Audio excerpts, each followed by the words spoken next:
Yesu nashimwe cyane. Haleluya. Rero tugiye gusangira ijambo ry'Imana, turaza gusoma mu gitabo mu ceti cyandikiwe, ceti cy'Abaheburayo. Turasoma ku gice cya 4,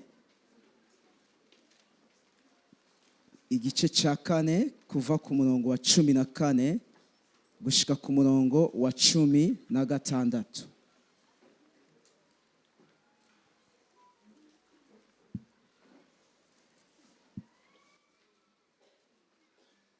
Haleluya. Yesu ashimwe. Dupepera umwami wacu Kristo Yesu. Haleluya. Imana ibahezagire bene data. Haleluya. Aha mu Baheburayo igice cya 4 ku murongo wa 14 gushika ku murongo wa 16 haravuga ati, nuko dufise umuherezi mukuru akomeye. Nuko ko dufise umuherezi mukuru akomeye yaciye mu ijuru, ni Yesu umwana w'Imana. Tugumye gose ivyo twizera tukavyatura, kuko umuherezi mukuru dufise atari udashobora kubabarana natwe mu ntege nke zacu, ariko nuwageragejwe uburyo bwose nkatwe, yamara nta caha yakoze. Nuko nitwegere intebe y'ubuntu dushize ubwoba, kugira ngo turonke ikigongwe, tubone ubuntu bwo kudutabara mu gihe gikwiye. Haleluya. Iri ni ryo jambo tugiye kwisunga kugira ngo tuganire ku buherezi bwa Kristo Yesu. Yesu umuherezi mukuru, icyo tugomba kuganira. Haleluya. Kino gitabo cy'Abaheburayo ni gitabo cyandikiwe abantu bariko baca mu bihe bigoye. Cyandikiwe abakristo bankwa, bariko baca mu rwanko, ariko kandi bariko baca mu kuvugwa nabi. Rero umwanditsi w'Abaheburayo intumbero yari afise kwari gusura kwereka abo bizera ubukuru bwa Kristo Yesu, abereka ubukuru bwa Kristo, ariko kandi abereka n'igikorwa yakoze. Haleluya. Nico gituma natwe uyu munsi dushobora kuvugana ku bukuru bwa Kristo, cyane cyane tubirabira mu buherezi bwiwe. Haleluya. Yesu ashimwe. Yesu umuherezi mukuru. Tugarutse muri kino gisomwa twasomye ku murongo wa 14 ngo, nuko dufise umuherezi mukuru akomeye. Haleluya. Akarongo ahantu hambere ndagaca naha bavuga ngo akomeye. Haleluya. Kristo n'umuherezi mukuru akomeye. Yesu ashimwe. Tugiye hirya gato tukaraba mu Baheburayo igice 7. Aha mu Baheburayo ku gice 7 ku murongo wa 21 haravuga ngo, abarewi bahawe ubuherezi atandahiro, ariko iyabuhaye uwo ni Yesu. Uwabuhaye uwo yararahiye imubwiye ati, Uhoraho ararahiye ntazokwicuza ati, uri umuherezi ibihe bidashira. Haleluya. Tubona Yesu Kristo ngo Imana yaramuvuze ko ngo uri umuherezi ibihe bidashira. Rero ugukomera kwa Kristo nk'umuherezi kwari ukudapfa. Haleluya. Kwari ukudapfa. Yesu yari umuherezi yamaho. Rero inkomezi ziwe ntizari zihagaze muri taille physique. Inkomezi ziwe ntizari zihagaze mu by'umubiri. Uyu munsi ukomeye hari ivyo tumurabirako. Uyu munsi ukomeye tumurabira mu modoka yatumyeko. Uyu munsi ukomeye tumurabira muri konti. Ariko Kristo nk'umuherezi mukuru yari umuhereza adapfa. Alléluia. Yari umuherezi yamaho. Le sacrificateur de tout le temps. Namandaba isi iri kiravuga abakomeye ari nk'abakinyi b'imipira cyane iri kiravuga abamizisye bakomeye bakunda kubita des personnes de tout le temps. Ngira marqué la planète. Alléluia. De tout moment, de tout le temps. N'umuntu ngo yama yibukwa ibihe byose. Ariko Kristo niwe muherezi w'ibihe bidashira. Arakomeye kuko ntapfa. Yamaho. Alléluia. Ngo uri umuherezi ibihe bidashira. 22. Uko niko Yesu yabaye uwishinze isezerano riruta rya rindi.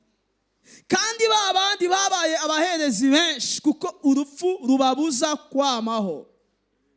Nukuvuga ngo Yesu n'umuherezi mukuru akomeye ugereranije n'abandi baherezi babayeho bo mu isezerano rya kera. Bobo ngo bari benshi kubera iki barapfa. Umuherezi ahagurukijwe igihe ciwe caragera agapfa, nukuvuga ngo agashikiriza ibikorwa by'umuhamagaro wiwe uwundi agahagurutswa. Rero ntibamaho barapfa. Rero Yesu n'umuherezi mukuru ugereranije n'abandi baherezi bakuru kuko bobo barapfa, ariko wewe yari umuherezi de tout le temps. No gushika kuri jewe, no gushika kuri wewe. Uyu munsi Yesu Kristo ariho, azokwamaho de génération en génération. Ubukomezi bwiwe nuko yamaho. Alléluia. Kuri 24 ngari kuwowe kuko yamaho ibihe bidashira, afise ubuherezi budakugwaho. Nico gituma ashobora gukiza rwose abashikira Imana kubwiwe kuko na naryo yamaho ngabasabire. Alléluia. Rero Yesu Kristo nk'umuherezi mukuru twumvise igituma hariya mu Baheburayo igice cya 14 ku murongo wa 14 bavuga ngo nuko dufise umuherezi mukuru akomeye. Haleluya. Arakomeye kuko ngo n'umuherezi mukuru mu buryo bwa Melikisedeki. N'umuherezi adapfa, n'umuherezi adasaza, n'umuherezi yamaho. Aha ku murongo wa 25 ngo nico gituma ashobora gukiza rwose abashikira Imana kubwiwe kuko na ntaryo yamaho ngo abasabire. Yesu ashimwe. Ubundi bene data turafise abantu bashobora kuba baratwemereye ibintu. Ya des promesses zishobora kuba zubakiye ku bantu. Ariko iyo hageze kwizera, haleluya, iyo hageze kwizigira, Bibiliya tubuza gushira ivyizigiro mu mwana w'umuntu. Haleluya. Kubera iki? Aha ugiye muri Zaburi y'146 ku murongo wa 3 n'umurongo gushika ku murongo wa 5 haratubwira yuko peu importe imigabo y'umwana w'umuntu, ico umuntu yagabiye, ico umuntu yasezeranye, Bibiliya ivuga ngo ntugashire ivyizigiro mu muntu kuko uwo muntu ngarapfa, ubuzima bwe bugahera, n'imigabo yiwe ikagendana nawe igahera. Haleluya. Ariko Bibiliya ivuga ngo Yesu ngashobora gukiza gose. Haleluya. Abegera Imana baciye kuri we kuko ico yavuze, haleluya, ntigikugwaho kuko nawe atavaho. Sizi ko vyumvikana. N'umuherezi mukuru akomeye kuko ivyo yasezeranye bihora bihamye. Ivyo yasezeranye nibiba expire, nibitituka, nibivaho. Ico yavuze aragisoza, ico yavuze aragikora. Daba ngo nimukishimire abahambaye canye umwana w'umuntu n'umwe ataco yoshobora gukiza. Kane, impwemu ziwe zimuvamwo akisubirira mwivugiwe. uwo munsi nyene imigabo yiwe igashira. Aleluya. Bariza mugenzi ati burya ivyizigiro vyawe birihe? Ivyizigiro vyawe birihe ganani?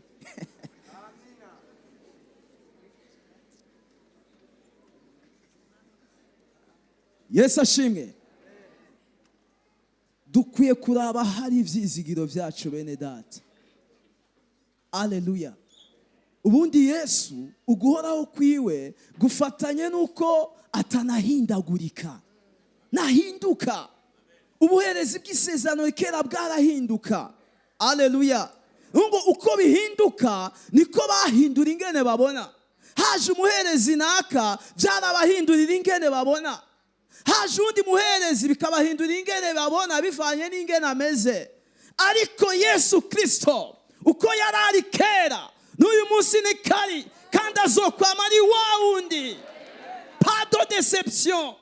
Ntituzigera tuvuga ngo twarihenze. Abigishwa nibo bihenze babivamwo. Bazi ngo yapfuye, ariko ku munsi ugira gatatu Yesu arazuka.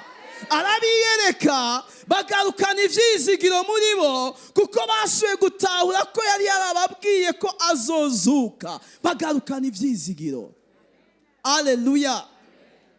Rero shengero ry'Imana ugiye kuraba haba no mu gihugu canye mu miryango, ibisata bikomakomeye usanga vyitezwemo ikintu kizima kubw'abantu, icerekana yuko ivyo bisata bizogira akamaro n'ababa bari hejuru yabyo.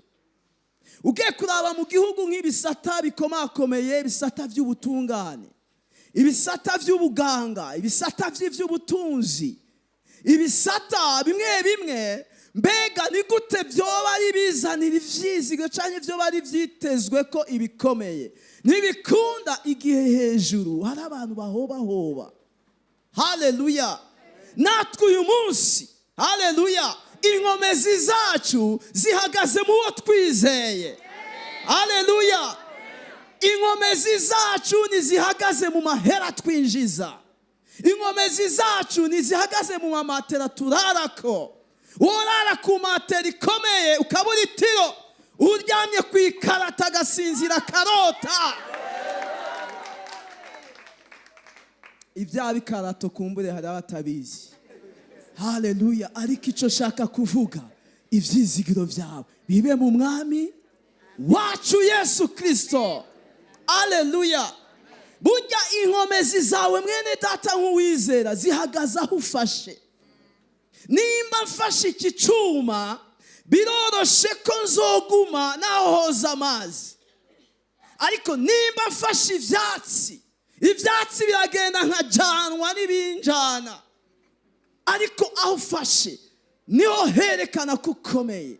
Rero inkomezi zacu zihagaze mu muherezi wacu ariwe muherezi Yesu, ariwe akomeye.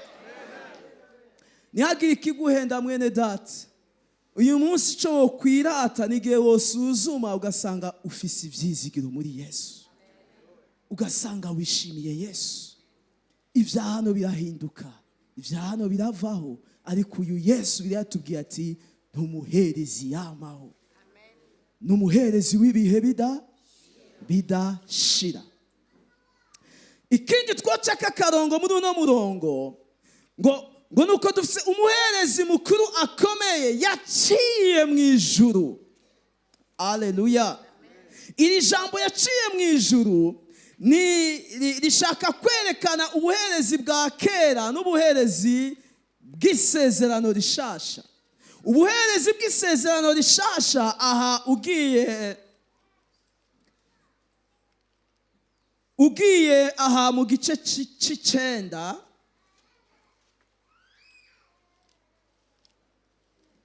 aha mu Baheburayo igice c'icenda, ngo dufise umuherezi mukuru akomeye yaciye mu ijuru. Aleluya. Babaherezi batamaho bo mu isezerano rya kera baca hehe? Baca mu ihema. Aha mu gice Abaheburayo igice c'icenda umurongo wa mbere, duhere ku murongo wa mbere, ngo nuko isezerano rya mbere naryo ryarimo ibirongora ubuherezi, rifise n'ahera, ariko ahera ho mu isi. Kuko hari ihema ryubatse mu ryo hino, harimo igiterekwa kw'amatara, imeza n'imitsima yagenewe gushikanwa yama kuri yo. Iryo ryitwa ahera. Kandi hino y'igitambara ca kabiri gikinze hari ihema ryitwa ahera cane. Aha bariko baratwereka ugereranije na Yesu umuherezi mukuru yaciye mu ijuru. Mu ijuru ni hehe? Ni ukuvuga ngo Yesu aho yatangiye ikimazi, ntiyatangiye ikimazi mu ihema rya hano ku isi, ariko Yesu yatangiye ikimazi hehe? Mu ihema ryo mu ijuru. Aleluya. Ugereranije n'aba baherezi bo mu isezerano rya kera ngo batangira ibimazi mu ihema ryakozwe n'abantu. Yesu ashimwe. Rero ugiye kuraba aha mu gice cya 10, ndiko ndagerageza kunyarutsa, ni ukuvuga ngo hari itandukaniro. Uyu muherezi yaciye mu ijuru, ni ihema yinjiriyemwo, si ryakozwe n'abantu, ariko ni ihema rya hehe? Ryo mu ijuru.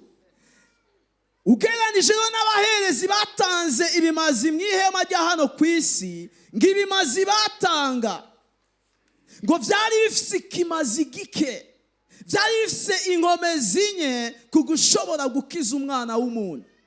Kubera iki? Imana ntiyahimbawe n'ibimazi byatanzwe mu isezerano rya kera, kuko byari ibimazi bitanzwe n'umuntu. Imana ntiyashobora gutangira agakiza ku bimazi bivuye ku nkomezi z'umuntu, kuko ishimwe ryari kugaruka he? Ryari kugaruka ku muntu. Nico gituma rero aha tubona Yesu mu gice cya 10, igihe Yesu yaza, aha tugiye mu Baheburayo igice cya 10, reka duhere ku murongo wa mbere. Abaheburayo igice cya 10 umurongo wa mbere, ngo ivyagezwe ko bifise igitutu c'ivyiza bizoza, bidafise ishusho bwite y'ivyo vyiza, naho vyoshoboye guhingura begera igicaniro, bibahingurisha ivyo bimazi nyene bahora batanga uko umwaka, imyaka n'imyaka. Iyo bibishobora, mbega ntibaba bararetse kubitanga, kuko abavyitangira bamaze guhumanurwa rwose rimwe, bataba bakigira imitima irimwo ijwi ribagiriza ivyaha. Ariko muri ivyo bimazi harimo icibukiriza ivyaha uko umwaka uheze, kuko bidashobora ko amaraso y'imfizi n'ay'imene akuraho ivyaha. Nico catumye hamwe yaza mu isi, uwo ni Yesu, avuga ati ibimazi n'amashikanwa ntiwabigomvye, ariko waneguriye umubiri. Kuri 6, ibimazi bituriwe bitagabanije n'ibimazi vy'ivyaha ntivyaguhimbaye. 7, mera ko ndavuga ati ehe mu muzingo w'igitabo niko vyanditswe, nzanywe no gukora ivyo ugomba Mana. Aleluya.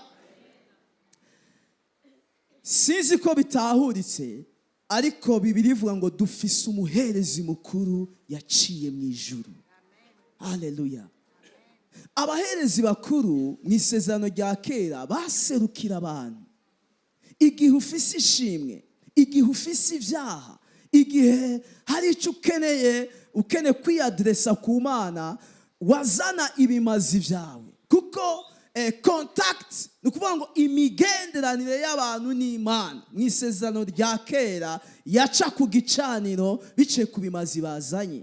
Ugomba gushima ari ibimazi vy'impongano bakwatse, wabeshe, wivye, wasambanye, kugira ngo uharigwe wazana ibimazi, kugira ngo uharigwe ivyaha wazana ibimazi. Ngo ihurire ry'umuntu n'Imana ryaca ku gicaniro biciye ku bimazi bishikanywe n'umuherezi mukuru.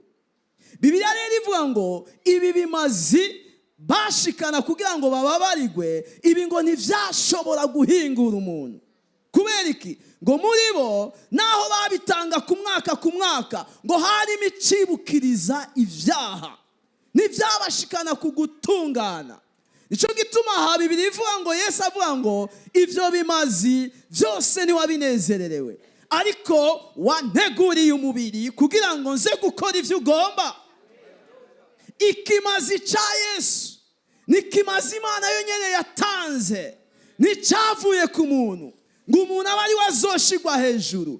Cyavuye ku Mana kugira ngo icubahiro cy'agakiza kize kibe ku Mana. Aleluya. Icyo ni cya mbere. Hama ikindi nacyo, uyu munsi cyo twirata tuvuze ubuherezi bwa Kristo, nuko Kristo Yesu mu kimazi ciwe havuye umwuhagiro w'ibyaha. Aleluya. Aha ugiye mu Baheburayo igice cya mbere ku murongo wa 3. Abaheburayo igice cya mbere umurongo wa 3.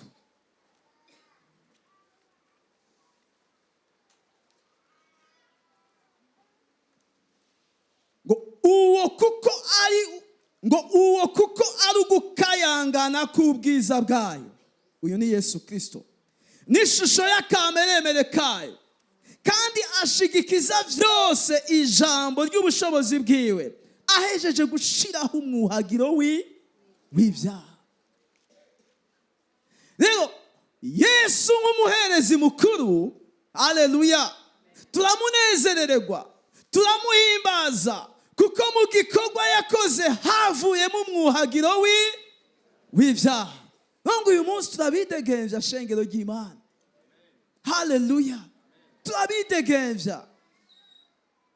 Mbega umwuhagiro w'ibyaha wovuye he utavuye mu gikorwa Kristo Yesu yakoze?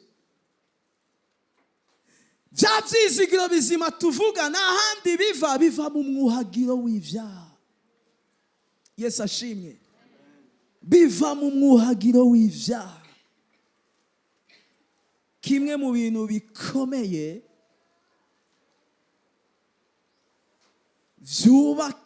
byubatse agakiza, nuko Yesu tuzi yuko nta kindi cyamuzanye, yaje kwitwararika ingorane y'icyaha. Aleluya.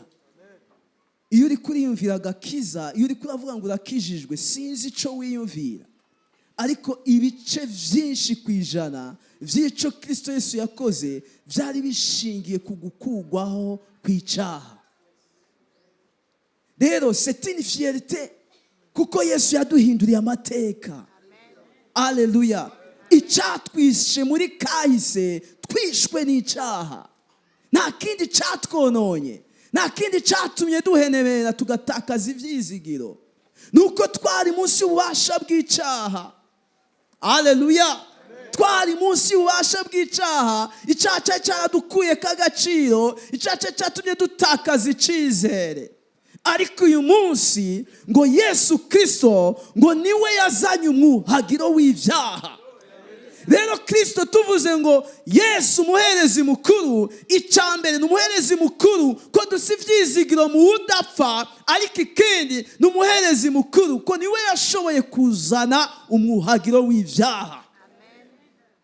Aleluya. Bariza mugenzi wawe ati mbega nibiki wiyagiriza? Yesu ashimwe. Nibiki wiyagiriza? Haleluya. Bene data, nta kintu na kimwe uyu munsi kiba gikwiye kudutera ubwoba, kuko mu Baroma igice 8 Bibiliya iravuga ngo mbega iyitimanye umwana wayo, iyitimanye umwana wayo. Uyu munsi dutakaza l'essentiel, dutakaza ibyo twategezwa gushira ku mutima, tugaca dushira umutima kuwo tutategezwa gushira umutima. Yesu ashimwe. Kuko birivuga ngo mbega Imana iyitimanye umwana wayo, ngo sokiye do valeur Imana yarakiguhaye, mbega ngo izoburite kukugabirira byose kuri we. Yesu ashimwe.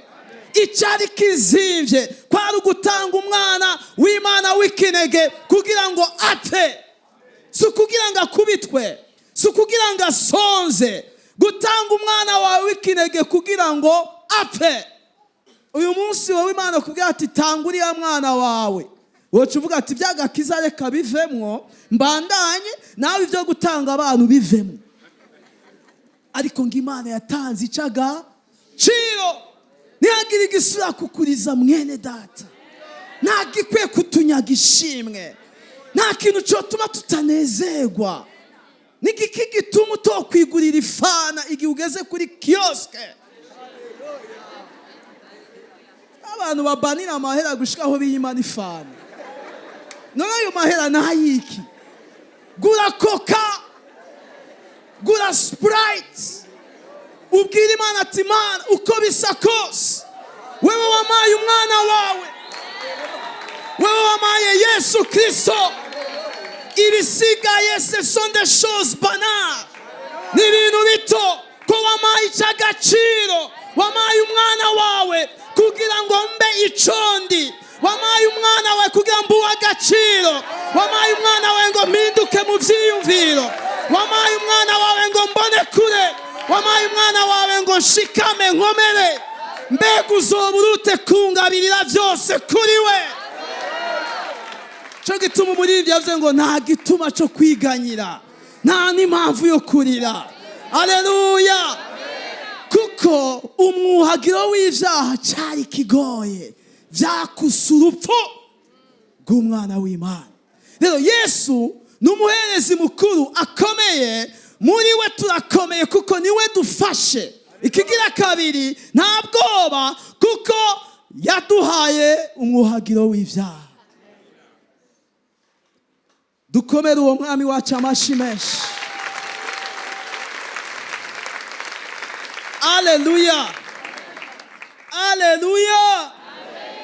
Dusubiye hahandi mu Baheburayo igice cya 4 ku murongo wa 15 aravuga gute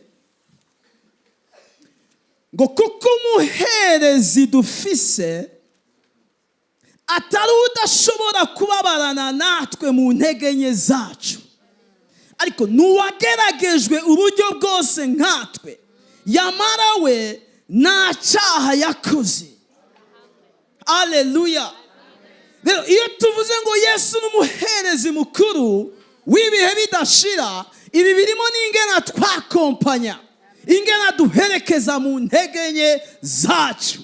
Haleluya. Umuherezi mukuru akomeye yaciye mu ijuru, ariko kandi ngadutahura, ngaduherekeza mu ntege nke zacu, n'ubabarana natwe. Imwe mu mpamvu Imana yashiraho igikorwa cy'ubuherezi kubw'ihanga ryayo rya Isirayeli, kwari uko umuherezi yarasi igikorwa atari cyo gushikana ibimazi gusa, ariko yategeza no kwitwararika intege nke z'iri hanga, kumenya intege nke zabo, kumenya imibabaro bafise mu mutima, kumenya ivyo bariko baracamo, kumenya ibitero bariko barahura navyo, kumenya ivyo bakeneye. Ntiyashikana ibimazi gusa, ariko ihanga ni ukuvuga ngo umuryango w'abaherezi wari watoye mu miryango 12, bari batoye pour service kugira ngo bitwararike ivy'iri hanga, harimo n'ivy'ubuherezi, harimo n'ivyo kubakorera by'uburyo butandukanye. Ngo bari bafite igikorwa cyo kumenya iri hanga mu byo bacamwo. Rero na Yesu Kristo bivuga ngo si udashobora kubabarana natwe mu ntege nke zacu. Yesu ashimwe. Bene data, umuntu Yesu atishimiye ni umuntu agira imigabo yo kuba mu cyaha. Haleluya. Mu Vyahishuriwe Yohana havuze ngo inyuma hazoba imbwa n'abarozi, ababeshi, ngo n'abakunda kugira ivyo bagira ngo bakabikora. Yesu araguha umugongo iyo ugambiriye gukora ikibi, ariko Yesu naguhora ivyo uri kuranigana navyo ushaka kubicikako. Iryo tandukaniro dutegezwa kurishiraho. Mbega ni gute Yesu ambona igihe ndiko ndagwana n'ububeshi? kurwana n'ububeshi ndanyuranye n'umuntu apanga kubesha, ahubwo ko ndiko ndagwana n'ububeshi Yesu aranshigikira kugira iyi mpwemu mbi y'ububeshi honge mu izina rya Yesu.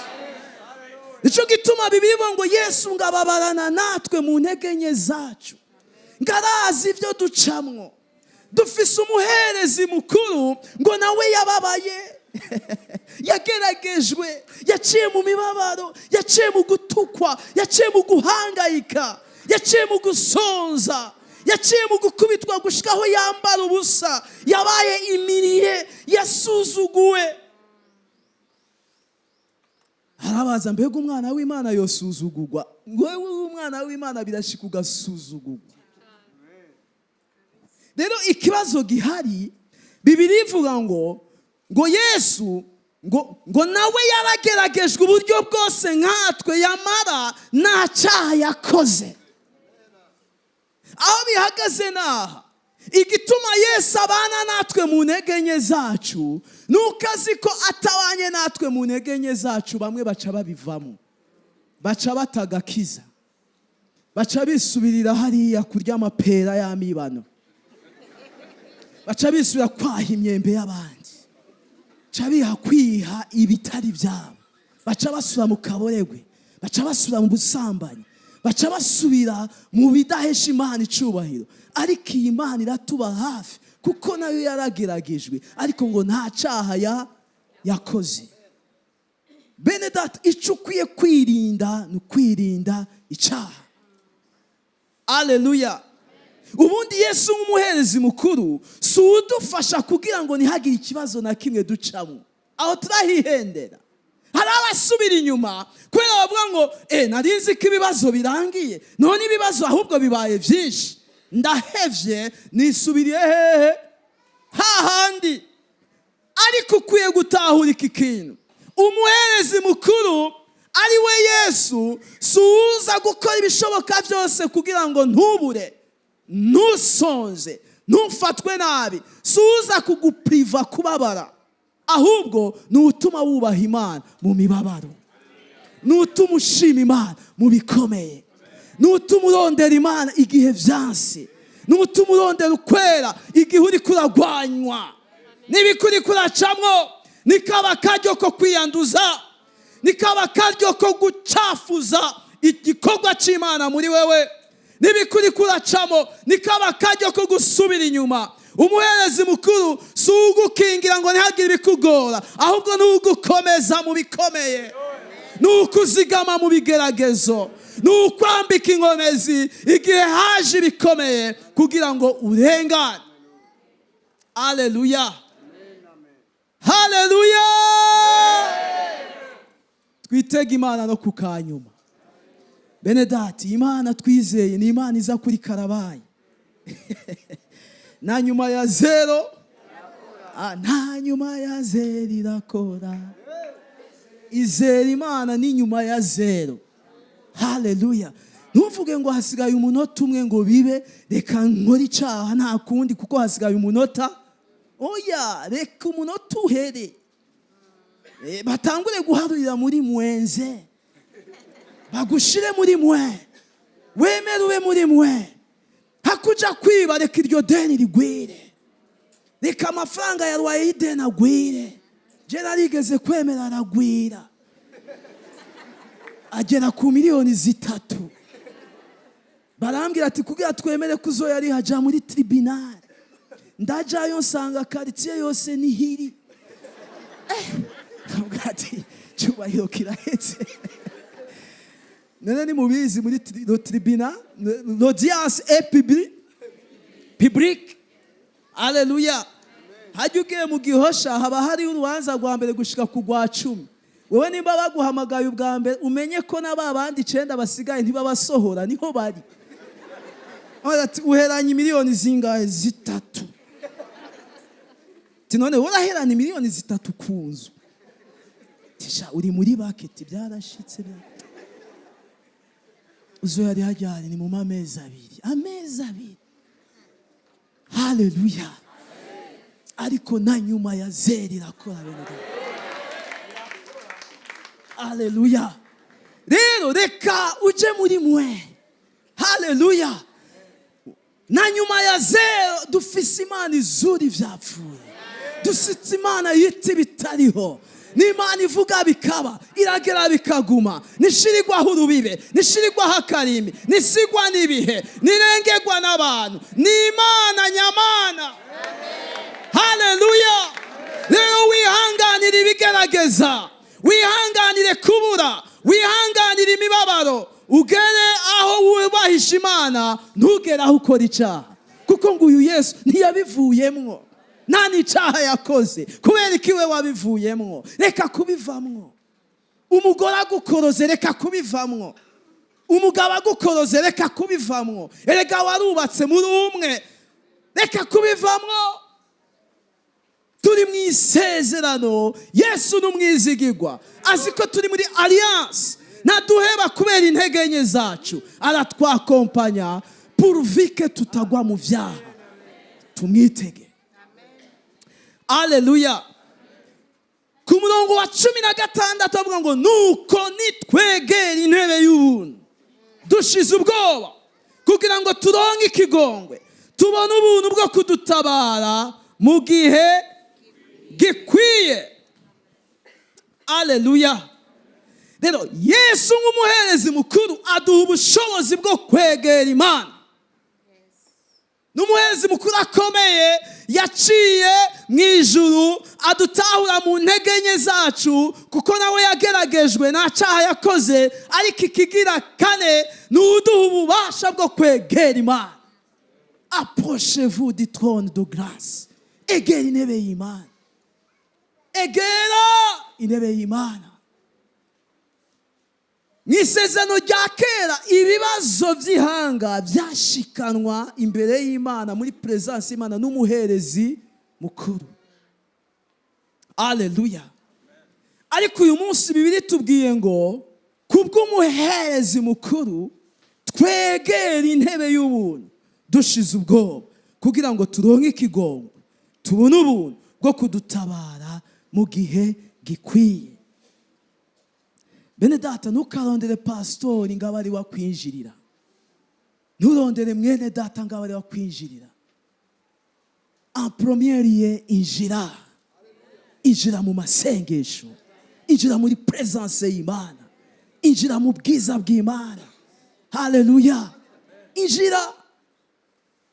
Dufise ubuntu bwo kwegera Imana, ubwa mbere kugira ngo tugirirwe ikigongwe. Yesu ashimwe. Muri kwa kutubabara Yesu mu ntege nke zacu, haleluya, dukwiye kwinjira muri presence y'Imana. Igihe upfukamye mu cyumba cyawe, ni ukuvuga ngo wegereye intebe y'ubuntu, bwira Imana ati Mana, birangora kwihanganira abana bavuza induru. Ndibuka kera dutashe mama yibungenze, tuvuze gatoya, utanavuze cyane, uvuze buke buke, mwaca muswa kwishure mwese mutariye. Genda mviraho, tugasubira inyuma dushonje kubera yibunge adasiporuta uvuga. Haleluya. Egera Imana, wibwira ati Mana, nukuri nakarangerageza, nukuri arantuka, aransuzugura, Mana nshoboza. Injira aho nyene Imana ikwambika inkomezi, ikakubwira ati mwihanganire. Mana, umugore wanje iyo mvuze A avuga B, urugo rugira rushe. Mana, none bigende gute? Mwihanganire, mwegere, musengere, ubuntu bw'Imana ukagushikako. Haleluya. Egera intebe y'ubuntu bw'Imana kugira ngo turonke ikigongwe kubitugora. Haleluya. Kubitunanira. Ikindi, twegera intebe y'Imana kugira ngo twambare ubushobozi bwo kunesha. Icyaha kikwizingira ko nta handi ukineshereza ni mu masengesho. Umukorerwa kugwanya ku kazi, nta handi ushobora kumuneshereza ni mu masengesho. Haleluya. ibyifuzo bya kamere y'ubusambanyi, ushaka gusambana utabyemerewe, urikinisha, ufise umwuka w'ubusambanyi ugomba kukurengera, injira mu masengesho. Iyo myuka niho inesherezwa. Haleluya. Ikintu cyose kidahwanye n'icyo Imana igomba, reka kurira, reka gusubira inyuma, reka kuvuga ngo je nkeka nakijijwe, reka kuvuga ngo nkeneye gusubiramo kwakira Yesu, nibasubiramo kumwakira, ahubwo injira hera. Bwira Imana, Imana izokwambika ubushobozi. Sinzi besoin ufise.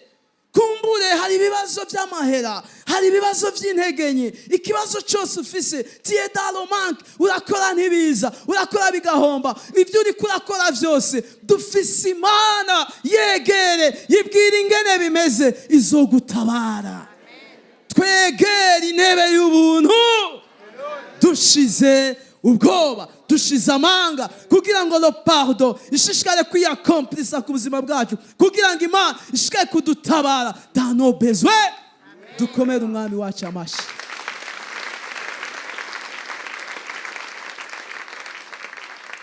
Aleluya. Bene data, Imana ibahezagire. Aya majambo yari ayo gutera intege aba bantu, nawe aya majambo agusubizemo inkomezi. Kubera iki? Uyu Yesu wizeye n'umuherezi mukuru w'ibihe bidashira.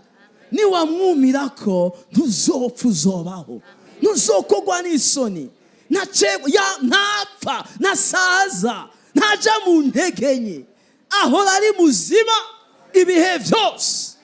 Haleluya. Haleluya. Kandi unezerwe mu buzima, kuko igikomeye Imana yarakiguhaye, n'umwuhagiro w'ibyaha. Wegera Imana mu ntege nke zawe, ntucike intege. Yesu arakubabara. Injira mu masengesho, ugurura umutima wawe, mubwira ingene bimeze. Haleluya. Reka kwiruka kubwira abantu ingene bimeze. Imana ntiyakubwira kuja kubabwira ingene bimeze, genda ubabwire. Mugabo wo kubwira ingene bimeze ni Imana. Haleluya. Rero Imana ibahezagire, dukomere umwami wacu amashyi.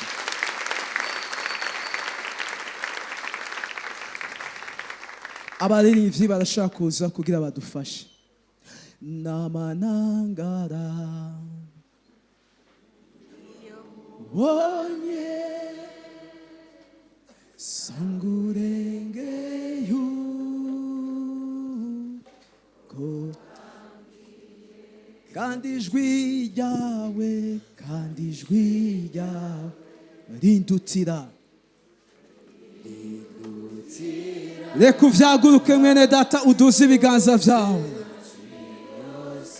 Uyu munsi biritubwira ngo turabami n'abaherezi. Utahure ko umuherezi ari wewe kino gihe. Ufise umuherezi mukuru, nawe umuherezi. Nigikuhereza, hereza amashimwe. Oh, duze ibiganza vyawe, umubwira ati uri Imana ihoraho. Ijwi ryawe, duza ibiganza vyawe, bwira Imana ati ndagushima.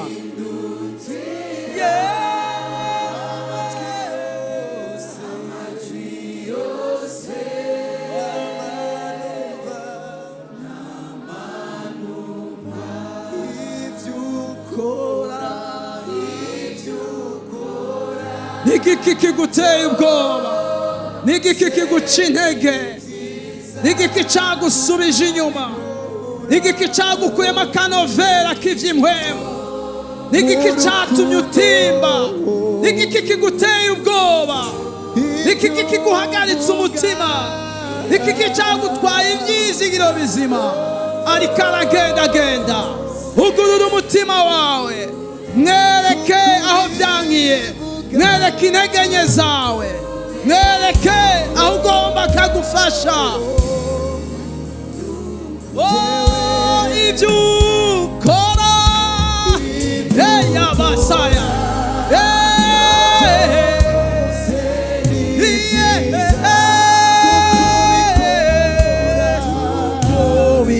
ubikora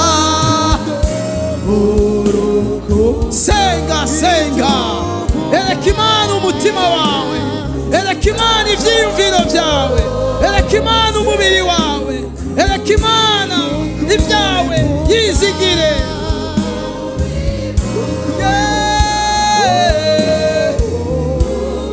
Jewe nisanze ya baba, oh oh oh,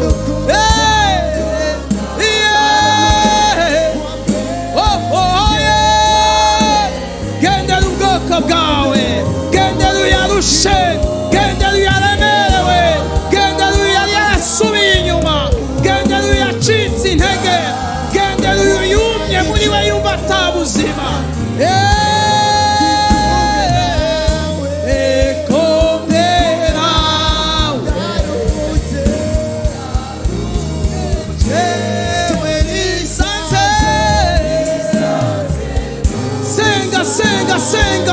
Senga, hamagara Imana mu rugo rwawe, hamagara Imana mu mubiri wawe, hamagara Imana mu byiyumviro byawe, hamagara Imana kuri wewe ku buzima bwawe, hamagara Imana mu bikorwa by'amaboko yawe, hamagara Imana, bwira Imana ko ari Imana, yibwire.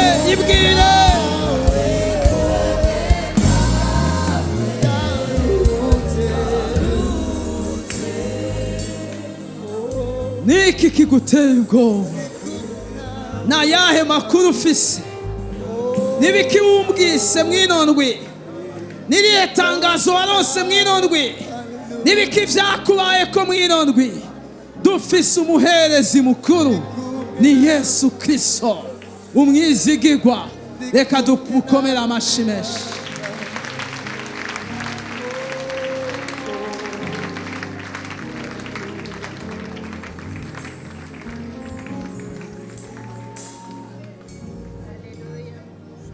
Urashaka kwakira umwami Yesu, ibitware ko turavuga nibiza gukomeza abari muri Yesu.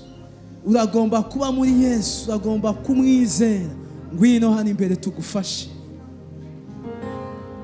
Uduze ikiganza cyawe aho uri. Ugize iminsi wumva wo kwakira agakiza, ugize iminsi nawe wumva ushaka kuruhuka, uraruhiye mu byaha, ugize iminsi wumva ukeneye guhindurirwa ibihe n'amateka. Iki ni igikorwa cya Kristo nk'umuherezi yamaho, muherezi mukuru. Ushira ikiganza cyawe hejuru aho uri, turaba twakubonye tugufashe.